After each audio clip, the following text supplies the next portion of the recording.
I believe we're live. We got 150 viewers here. Fantastic. All right. Let me tee us up here a little bit. Oh, you guys have, Brian, you've got a nice little senior director of growth from Northbeam under a little description. You look more professional than the rest of us. All right. We're marketing operators. Maybe you guys are familiar. Connor Rolane, Cody Plofker, and myself talk about e-commerce marketing about once a week. You're probably familiar, but pod's available anywhere you listen to podcasts, Spotify, Apple, Overcast, whatever you want. Where we're going to go through today, we've all got some marketing ideas, some resources. We're going to do like a hands-on jam session. We're going to go around the horn. So we've got a lot to cover in the next 45 minutes. But first, I introduced the marketing operators. Maybe Reza, you could give a brief intro and then we'll kick it to Brian. Sure. Yeah, excited to be here. Hi, everybody. My name is Reza. I'm one of the co-founders and CEO of Motion. We're a creative analytics company that got started several years ago. We started out to try to solve the bridge between the creative team and the data team. And it's been really interesting building in this space for a while. And creative strategy, which is everything in between creative production and launching the assets. It's kind of been the thing that we've been really focused on, creating a ton of content around it over the years, and obviously building a lot of product around that problem set, but really trying to answer the question that we know that creative is a really big lever for revenue and paid advertising. And then the question is like, how do you know what assets to produce? And so everything that we've done from the product side and on the content side is try to help our community answer the question, what creative to produce next to drive the most revenue. And excited to chat about some of that today, and great to be with you all. Amazing. All right. Thank you, Reza. Brian, give us a rundown of your role at Northbeam. Sure. So my name's Brian. I'm the Senior Director of Growth here at Northbeam. We are a first-party data solution for marketers. You'll probably hear a lot about this today, ad attribution, things like that. We work with, I think, 800 plus advertisers now. It's just pretty much some of the smartest people in e-com, which is like always humbling and exciting and fun to be around. This is easily the smartest community of growth people I've ever had the chance to work with. And it's always fantastic in my role to get to talk with them and share this information. I run a weekly newsletter where we report out on some of the benchmarks across that work. Northbeam.io/newsletter. Sign up for it. That's me writing it every week. A little labor of love, but the insights that we learn from the people in this call, the brands we work with every single week is really crazy. So I'm excited to be here and talk a little bit more about this. Fantastic. All right, cool. We're stoked to have you guys on board. So as I said, we're going to kind of go around the horn a little bit, talk through some resources and marketing ideas, and then have some unstructured conversations within each of those. I will say we've got live comments here on the right. So if you guys have any questions that come up, pop them in there. We'll try to address what we can on the show. So cool. Reza, you're going to kick us off 5 stages of awareness. Yes, sir. Yeah. So I'm excited to talk about one of the things that has been really interesting about our community at Motion is we've gotten a chance to work with some of the best creative strategists in the ecosystem. So when we run like virtual events or put out content, our team we have a ton of talented creative strategists in our team internally as well, but we generally work with a lot of really smart people and try to think about how do they approach their work and how do we help educate others around some of the best practices of folks in our community. Someone that I respect deeply from our ecosystem is, I believe, might be one of the best creative strategists in the world today. Big statement, but like I think he lives up to it. This gentleman named Jess Bachman, who runs an agency called Fireteam. You should definitely follow him on Twitter. I just think he's had some of the best takes personally, over the years. So many things happened with Meta and our approach to creative, and I just think he's been consistently correct about a bunch of things. He'll get into fights here and there, and so he'll a decent like entertainment follow as well in terms of picking a fight with random individuals, and I think that's always fun. But I think what he's gotten really right is the closest thing that I've seen to a methodical approach to producing more creative winners. And I think everything that I've seen him do is kind of break that apart. And how does his team approach that question of what you're really after is, okay, you can get lucky. I think he had this tweet once where it's like, you can get lucky by creating a winning ad, great. But if you can't replicate that winning ad over and over again, like what's going on? Like, are you actually getting good at your job or are you just getting lucky? And like, guessing. And so obviously everybody wants that. And it's like, okay, but what does that look like? How do you peel it back? And then Jess has a ton of really cool frameworks around this. But one of his core premises around this is around this idea of the different stages of customer awareness. Jess will go out of his way to remind us that he does not mean funnel by this. He's not talking about like a classic purchasing funnel. He's talking about the different stages of awareness. And so there's 5 stages, and he talks about the stages and how do you think about allocating spend for each stage. So really quickly, the stages are customers who are problem unaware, customers who are problem aware, customers who are solution aware, customers who are product aware, and then customers who are most aware. And his whole premise is that if you ever go into an ad account and you try to study where allocation of spend is going to, most teams will find their comfort zone in one of these stages. Oftentimes it's like we're targeting the most aware people, or actually we find messaging that seems to work with one pocket or another. And his whole framework is around how do you like audit those stages of awareness and then make sure that you're targeting people in the right stages with messaging that matches those stages. So there's this whole framework of matching messaging to those stages, but also matching spend allocation to those. And he also mentions that like it's not the same for every customer, every brand of every size. Like if you're spending $50K a month on advertising, there's a very different split of how you might allocate the stages. If you're deploying like $2 million a month in spend, that might be also different. But his whole point is that is the way that you unlock large pockets of scale in your ad account, is if you try to find out like where you're concentrated in terms of spend and unlock stages that you are not so well in. But the thing that I want to share with everybody is that Jess has put a ton of writing around this over the years. And I'm not sure if everybody's kind of followed this news from Motion, but a few weeks ago, we launched our AI agents marketplace. And obviously one of the people that we worked with was Jess, who launched his AI agent on our platform. And one of the first things that he built for his agent is how to conduct this stages of awareness. And so what I want to do is just share that very quickly with everybody, just to show you how easy that is to do today. And like, we're going to talk about AI a bunch in this session, I'm sure. And I just want to show you like how cool AI has made it, that you can take a framework like someone like Jess and run it right inside your ad account.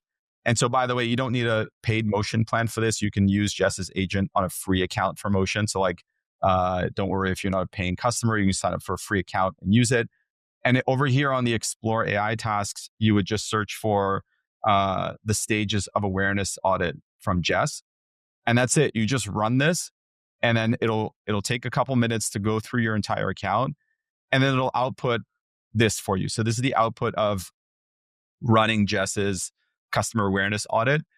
And so first he'll talk about the different stages, and then this is the interesting part. So he'll talk about the different stages, and he'll say, what is the current spend and what is the ideal spend?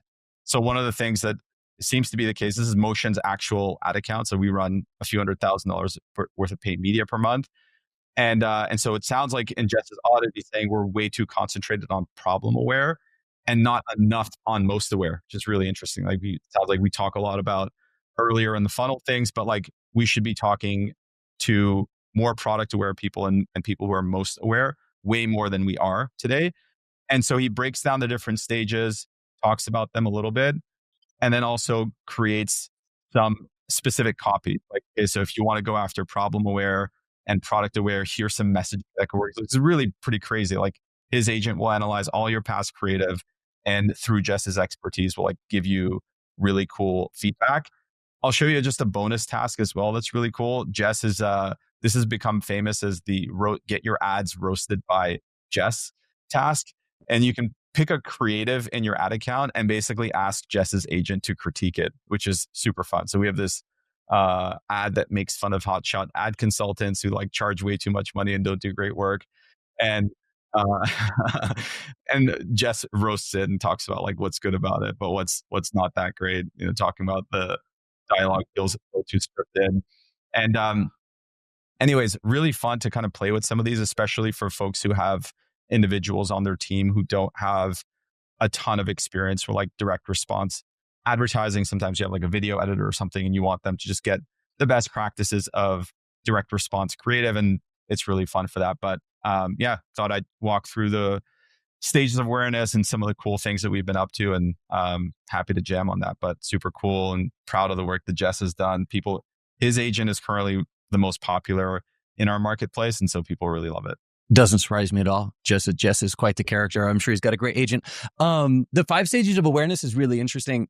Cody, I'd love to hear if your team thinks about this at all. But I'll quickly say on our side, our performance creative strategists have been on board now for like 3 or 4 years. And I almost think the like seniority of someone and how long they've spent thinking about, for us, advertising wallets, it almost affects our ability to create ads at different stages of awareness, where we end up feeling,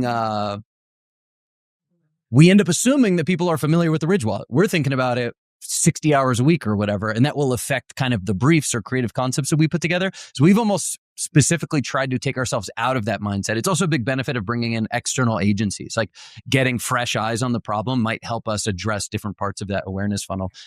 Cody, do you guys think about that at all? Absolutely, yeah. One of the most impactful books for me when I was like learning marketing was Breakthrough Advertising by Eugene Schwartz, which is where these concepts come from.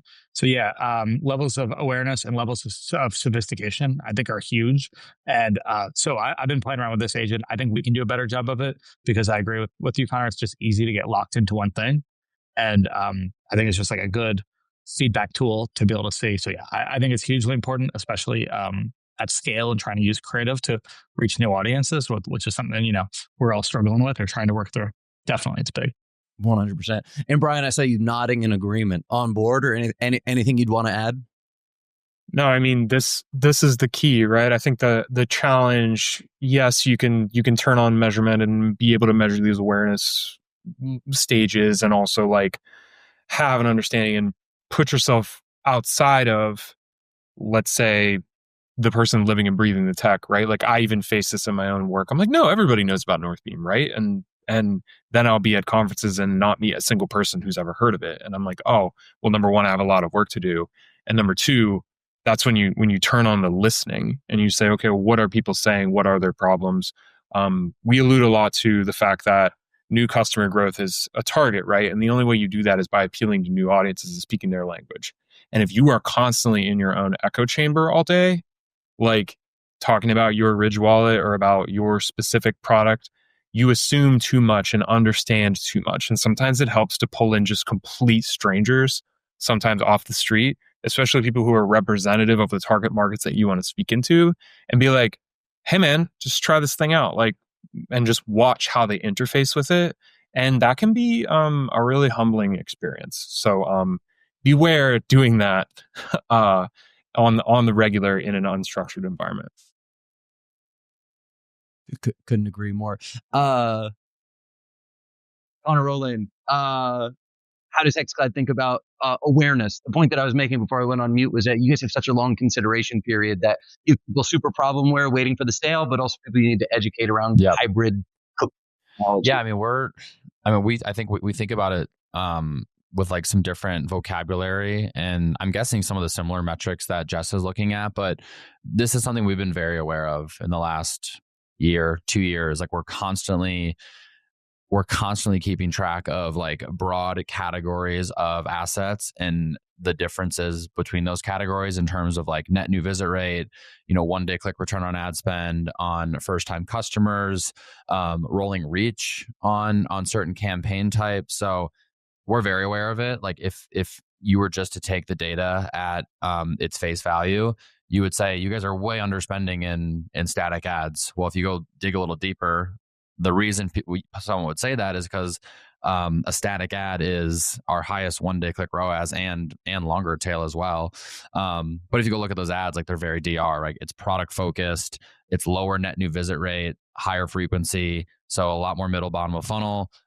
Generally, these are a little bit more offer oriented, like static product image with like some sort of % off on our set.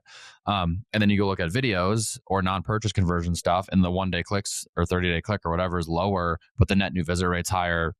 The rolling reach on those is higher.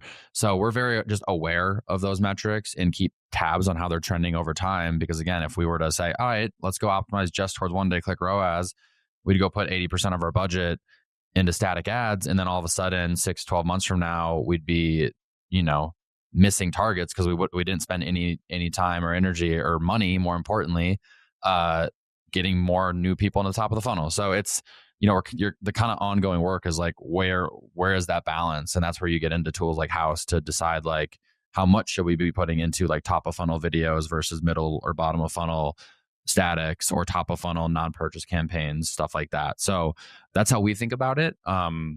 And yeah, you like, it's super important for us to keep tabs on that stuff with how long our consideration is. Awesome.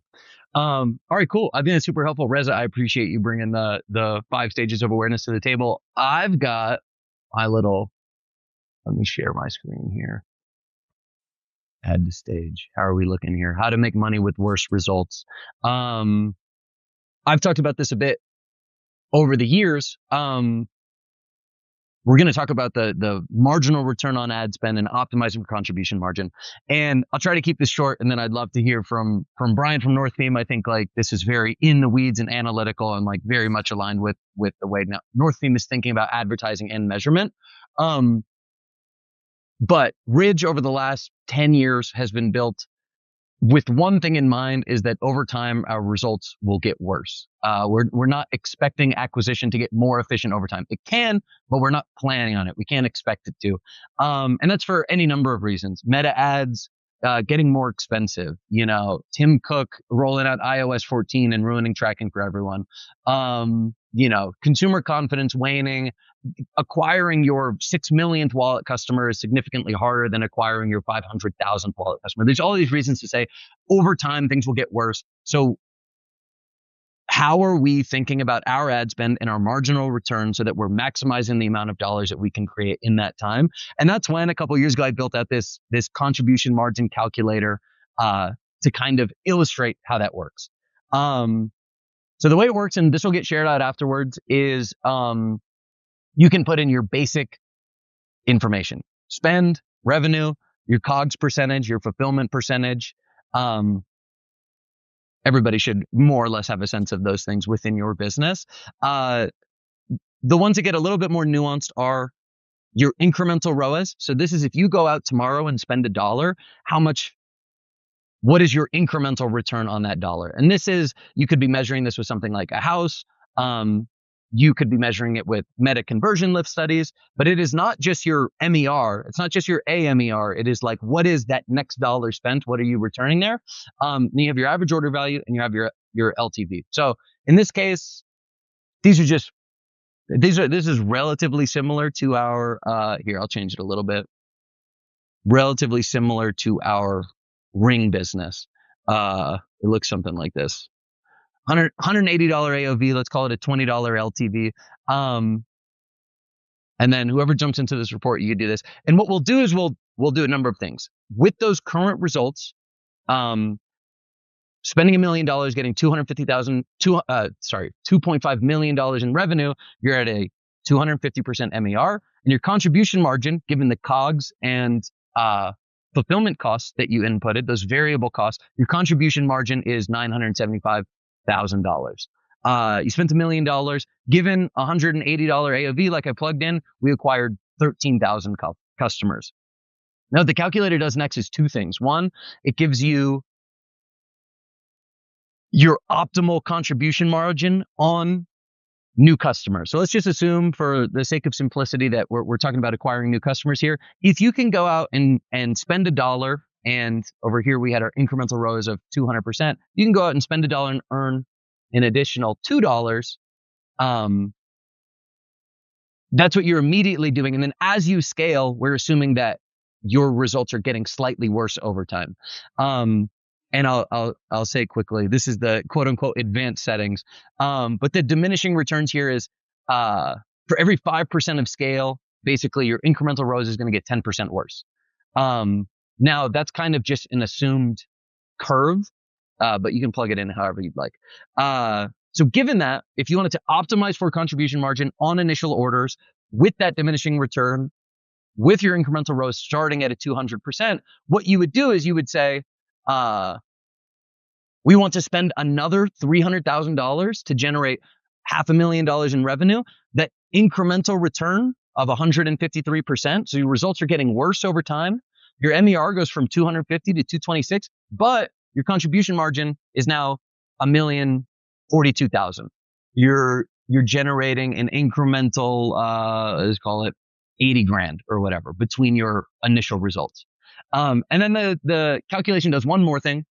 It's the super optimal one, where if you are optimizing for contribution margin, considering LTV. So you're going out, and in this case, you've acquired 2,700 more people. So we're at like 15,000 people generally. If you include the additional $20 in LTV, you would be, and you want to optimize for contribution margin, considering that, you actually want to spend even more. So then it says, hey, given your diminishing returns, you spend $430,000 at a 1.4 incremental ROAS. You can acquire another 700 customers in this case. Your MER can go all the way down to 218. Your initial contribution margin actually goes down $7,000. It goes from $1,042,000 to $1,038,35. But if we're getting an additional $20 from all these people, over time you're getting $1.3 million. And you're actually, it's $4,000 higher than the original outcome. That's only because the LTV is so small. The two things I'll quickly add are these numbers change significantly if your AOV is much higher. Let's say your AOV is $100 and your LTV is $80. Maybe you're some sort of consumable. These numbers will change dramatically. You can see here we're actually generating in the super optimal, considering that $80 LTV, we actually want to spend $1 million more if we want to be optimizing for contribution margin given LTV. We could be generating $200,000 more than we would be in the other scenarios. The last thing, because I think this basically goes back to like what we're all trying to do as marketers all the time, is we can assume that results get worse over time. You have diminishing returns, very common concept. Our entire jobs are just trying to reduce the rate at which those returns diminish. So if we go from 90% to 95%, so for every 5% of scale, we're only getting 5% worse in terms of that incremental return, then these numbers change even more. Now, all of a sudden, we can spend an additional $2.2 million. We could be generating $3.8 million in contribution margin. So those are like, from a very simple perspective, the key inputs of an e-com brand: revenue, spend, COGS, fulfillment. And then given diminishing returns and understanding that concept, you can understand how you can optimize for contribution margin and make more money with worse results. I hope that's a decent overview. Brian, how do you think I did? Anything you would add? No, I mean, I love this. The one thing I would add is, so often I speak to people, and even seeing it in the chat, right? We're all focused on these numbers. And I think it's important for people when they're applying this Google Doc to remember that the reason why we have diminishing returns in the first place is because there is a finite number of people on planet Earth. There is a finite number of users in these ad platforms. And your job when you're trying to access these people and trying to speak to them is to create those better diminishing returns by constantly making sure that of that finite amount of human beings, of that finite amount of people on Meta, on TikTok, whatever, you are reaching to and speaking to them in the clearest way possible so that they're moving through those awareness funnels the correct way. And for certain brands, there are going to be ceilings on this performance. There's going to be ceilings on how high you can go. There's going to be a point where you have pretty much advertised to every single American on Facebook, right? And reducing those diminishing returns relies on your ability to message to new audiences, to experiment onto new channels, to launch new products that open up new markets for you. So use this thing, rely on this thing, but remember, folks, there are human beings beneath this that make up your customers that you need to be thinking about all the time. Meta is not an infinite money machine that you just put money into and results come out of. And so many people treat it that way. It's a way to access human beings with with purchasing power. And, at the end of the day, that's what it is for us. And so thinking about that layer on top of this tool can help you understand why you might be hitting ceilings or not seeing the results you might be expecting. Yeah, 100%. I mean, this is very much like, it's like economic theory. It's like assuming rational actors, and you're like, hey, yeah, there's actually people making more emotional decisions. And it's why economics is not a hard science. So I totally agree. And that's coming from an economics major. To answer a couple of these questions, Nate asked, is it $20 LTV based on sales or margin? The way that this sheet is done, it's sales, and then it's assuming the same COGS. So you could make this far more detailed if you have different margins on your LTV than your initial order. But for the sake of simplicity, that is just revenue and then uses the same COGS percentage. Connor, can I ask you a question about this? Yeah, Do you think, I love this. This is something I've spent like a lot of time thinking about in like some of my earlier years in ecom and today. But in my experience, I feel like there's too much optimizing towards that MER number and not enough optimizing towards that contribution dollar number. And like, I think generally sometimes a lack of understanding prevents brands from scaling. They're like, oh, they like try to scale and like, oh, my MER just dropped, and they get scared and they pull back spend. And in reality, it's like, all right, yeah, but your revenue growth is outweighing your MER efficiency drop, and that's turning into like net more contribution dollars for you. It's like we've created these what I call like contribution margin dollar flow charts, where like on the y-axis you have revenue, on the x-axis you have MER, and you're making some like loss of efficiency assumptions. You're trying to find that sweet spot in contribution dollar in the middle of the graph. And like that has just really unlocked HexCloud as a business and our ability to scale media spend over the course of the last 3 to 4 years. Like, do you think there's too much optimizing towards this like MER number and not enough towards this contribution dollar number? Totally. Yeah. What you're phrasing it in like a really approachable way, I think. I mean, it's been a couple of years, but like you'd hear brands say, oh, we have a MER target of 3x. Right. And that just doesn't, that's not like enough what information. Revenue? You can't actually, yeah, exactly. Like you have an MER target at a certain scale, given certain OpEx that you need to cover. And so you have a target of 3x MER at a given scale, but if you can get a incremental 2x, then you should be able to tolerate that. You should be profiting on the unit economic level with all your variable costs. And you should scale that. And then you approach 2x at MER and you'll be making money along the way. And that's what the contribution margin calculator intends to do, or at least like kind of like illustrates at the very least, so people understand the concept that the way you said it, you shouldn't have just an MER target. You should really be targeting the maximization of contribution margin. Yep. And you should assume your efficiency is going to go down over time. Like that's like fundamentally how Meta works. Like there is a limited amount of people you can acquire at a certain cost. And as you spend more, like you need to spend more to tap into that next threshold of CAC or whatever it is. Totally. All right, cool. I want to jump. You're going to show us about, or you're going to tell us about the design toolkit at HexCloud and go-to-market. For those asking about the calculator, it will get shared afterwards, but I will just drop the link in the chat right now if anybody wants to click into it. But Aaron will make sure it gets shared out for everyone who signed up. Cool. All right. Connor, go ahead. Take it away on go-to-market. So I'm going to share my screen. This is something I've been talking a little bit about in various places on the internet, our podcast, a few other places. This is the first time I'm actually like, the topic is so visual that I thought this was a good opportunity to actually like present some visuals with the commentary here. So I'm going to share my screen here real quick. Cool. Can we see what I'm sharing? Is this working? Oh yeah. Add to stage. Boom. Sweet.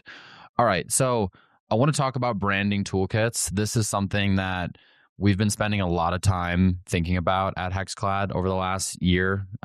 It's something I spend a lot of time working on with our brand team. And I often say this, like I often get asked like very generally, like how have you viewed brand and growth?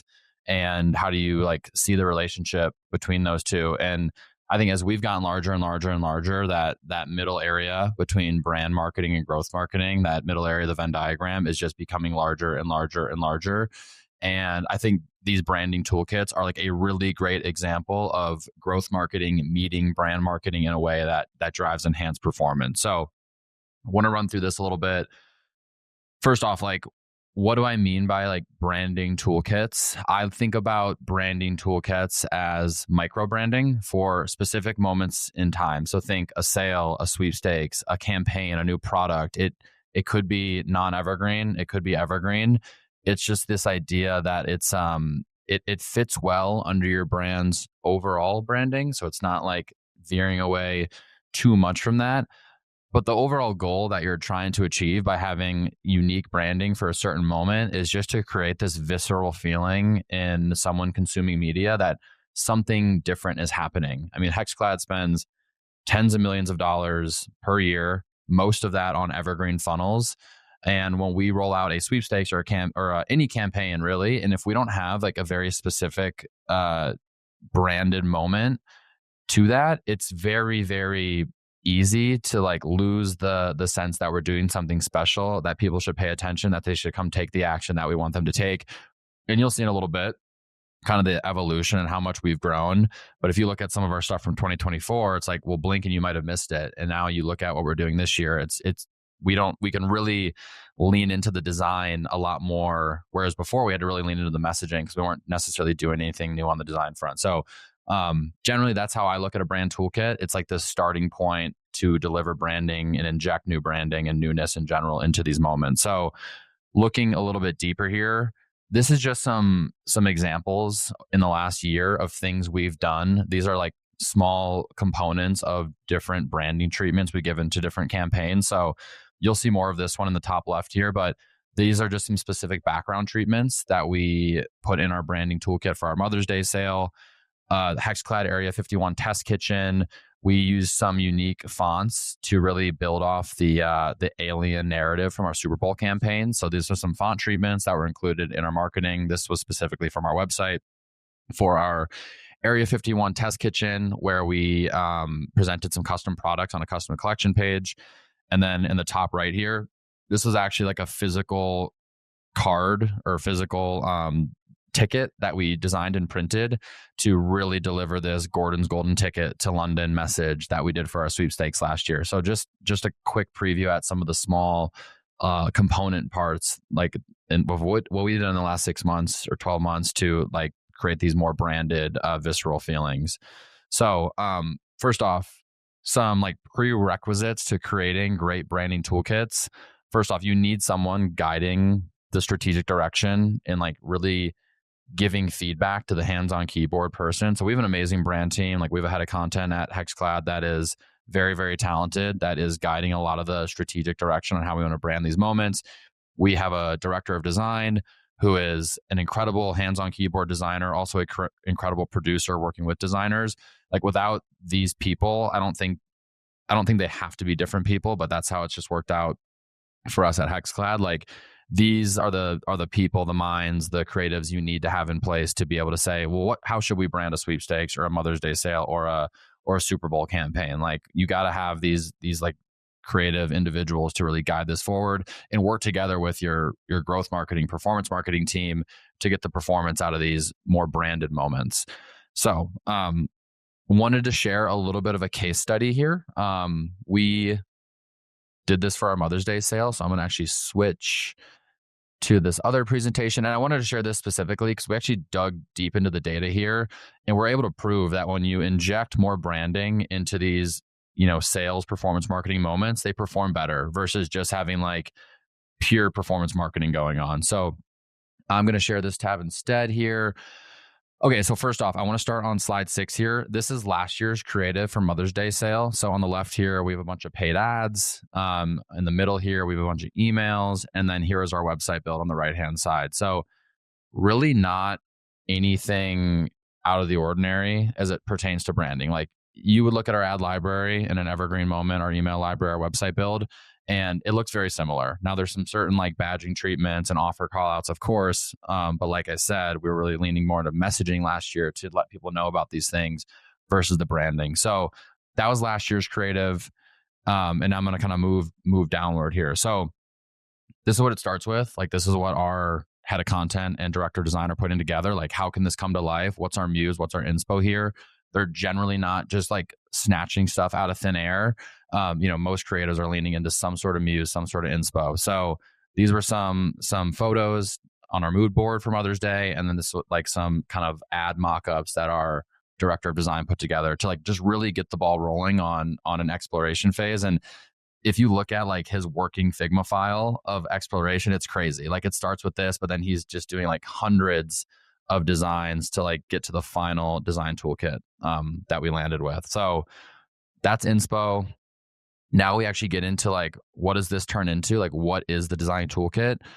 This is what I'll share at the end of like a checklist of the things that can be included in a design toolkit. And let me actually do this. Oh, that's not what I wanted to do. Oh man. This is fine. So like what kind of things show up in a design toolkit? Well, you have like your lockup, you have badge treatments, you have background treatments, which you already saw.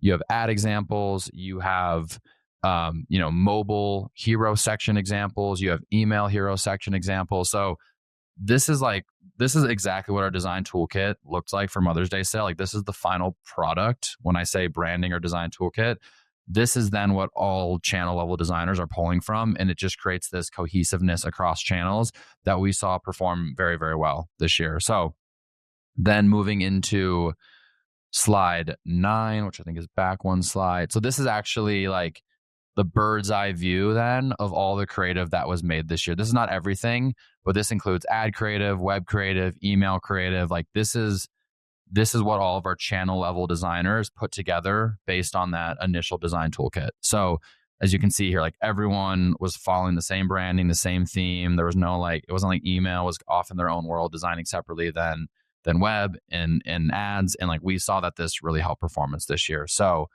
getting into what I think everyone here wants to see as creative strategists and performance marketers is the data. So let me find my slide here. All right. Cool. So looking at paid media, first off, just way better engagement this year. We saw a 0.73% outbound click-through rate versus 0.6 last year. And that one's a lot easier to boil down to, the creative variable than like some of the other data points. But we also saw a massive increase in one-day click ROAS on first-time customers. 22% increase in outbound click-through rate, 88% increase in one-day click ROAS. We did 10% less revenue. We also spent a lot less this year. But like, again, the one I'm the most excited about, and which I think you can probably pinpoint closest to that creative, is outbound click-through rate. Obviously, spend and efficiency are related here, but we did see a greater increase in ROAS than we saw a decrease in spend. So I do think there's something to be said about the creative there. So increase in paid media performance. On the retention side, I really love this stat. We saw a massive increase in click-through rate from 0.74% to 1.09%. That's in spite of, I blurted them out here, but our average segment size was much, much bigger this year than last year. So we actually scaled the amount of people receiving emails and improved click-through rate, which I think speaks to the engagement that the creative drove. And then ultimately a much better revenue per user this year. We saw a 3% lift in revenue per user, and our average send size went up by like 400,000 people. So really happy to see an efficiency growth while the audience grew so much. And you can see that the unique clicks per email also grew a good amount here.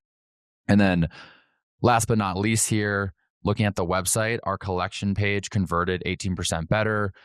At the low end, we saw a 130% increase in average session duration. At the high end, it grew to 3.5 minutes. So it was 1.5 minutes average session duration on the collection page in 2024, up to 2.5 to 3.5 in 2025. And then also just a much greater product view rate. Just wanted to share some of that data that like speaks to how this creative cohesion can actually turn into like legit performance improvements over time. I also wanted to add, like, having branding doesn't mean your creative should be rigid. Like, we definitely produce creative outside of this framework, especially in the ad account. But it's like, finding that balance. So I have a checklist here that I will share. This is the checklist for your actual branding toolkit. I think these are the important things to include. And if you can do these things and put them all in a central spot, you're going to have a lot of cohesion and just like newness to these campaigns that you wouldn't otherwise have. Amazing, dude. Awesome. We've got 4 minutes before we've got to jump back to the main session. There's a couple questions in chat, but before we get there, Cody, I know you guys just went through kind of a design exercise. So any other advice for those listening about starting off on a process like this? Yeah, that's like a masterclass. It's so incredible, and it's a beautiful campaign. I can't speak highly enough. We approached it from, we talked about this on the pod that we just recorded last night. We approached it from like a general toolkit for our website, because we realized as we scale our site and speed and have different designers on it, like you just have to have these systems dialed ahead of time. And it's like, what do they say? Like slow is fast. And so actually taking the time to build those things and build the systems, actually, yes, it's a pain in the ass and you have to do it, but it'll allow your team to not only put out much better quality work, make sure everything is actually on the same page, but like not have to repeat things over and over again. So definitely, once you add multiple designers on your team, can't recommend it highly enough. Totally. I think the points around the scalable system is a really good one.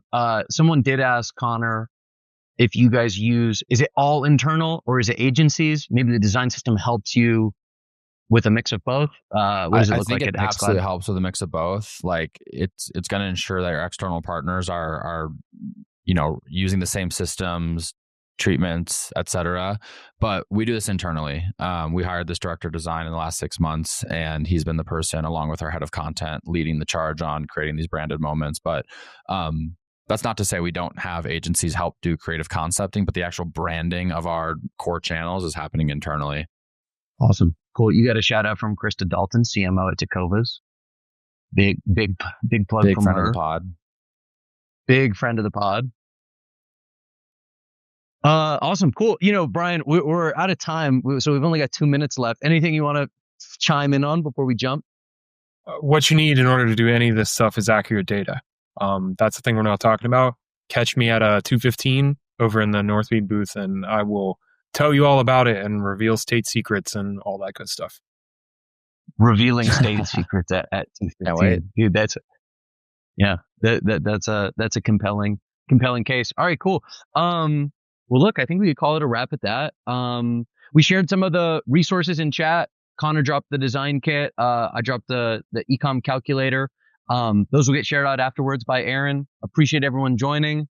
We'll head back to 9ops.co/event. Thank you guys for listening. Take care.